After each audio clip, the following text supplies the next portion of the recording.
they're going to look at you through that lens the entire time, and it makes it much harder because you're playing from behind.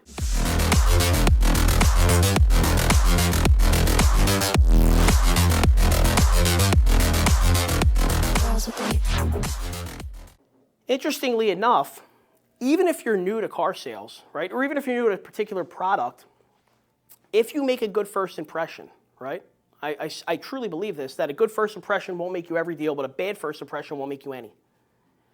And you don't get a second chance at a good first impression. If you make a bad first impression, similar to the law of attraction, they're going to start to look for, and it's a bias that's attached to this, they're going to look for other negative things to validate the way they feel about you. Because people want to be right about their assumptions. So if you make a bad first impression, when you're trying to do a product presentation, when you're trying to qualify them, when you're trying to present numbers, when you're trying to explain that leasing is actually better for them because rates are higher rather than financing, all they're thinking about is still, do I even like this guy? And that's subconscious. So you're playing from behind the entire time.